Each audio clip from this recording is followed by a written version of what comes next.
often in the church, we get wrapped up, I think, in things that maybe are not important, or at least as important as we think they are.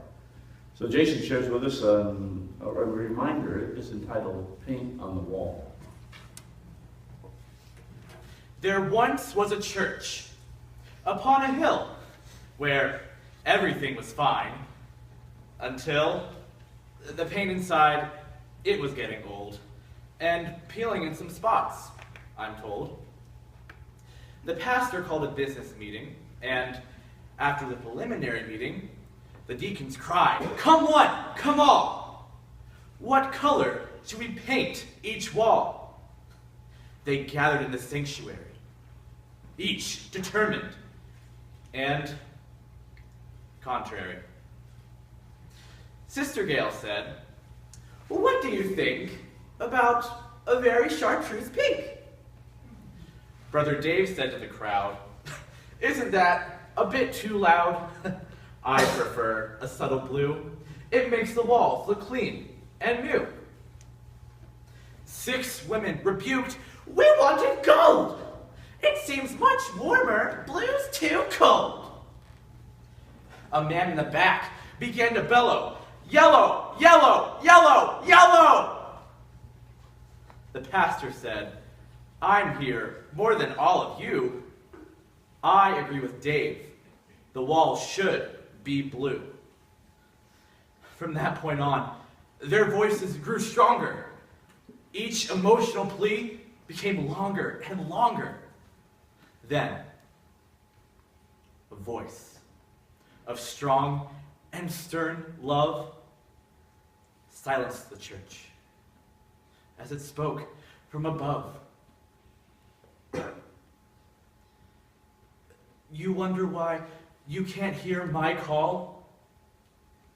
When your greatest struggle is paint on the wall. Paint your church the pale color of skin, for you let no other races come in. Paint your church a wealthy green, for you ignore starvation that you've seen. Painted white and clean as uncalloused feet, for you refuse to share my joy in the street. I agree that your walls can be painted in blue, for your hearts, so cold, are given to few. You give many renditions of church as a game, but you fail to give water in my holy name.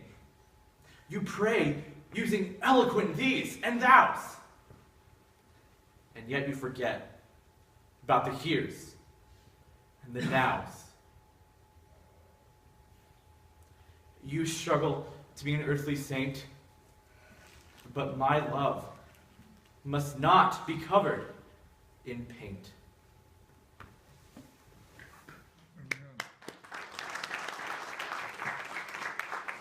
Well, I think a good reminder for us of not well taking care of the buildings and the facilities God's given to us as good stewards, but often I think we find ourselves contrary over things that are not that significant.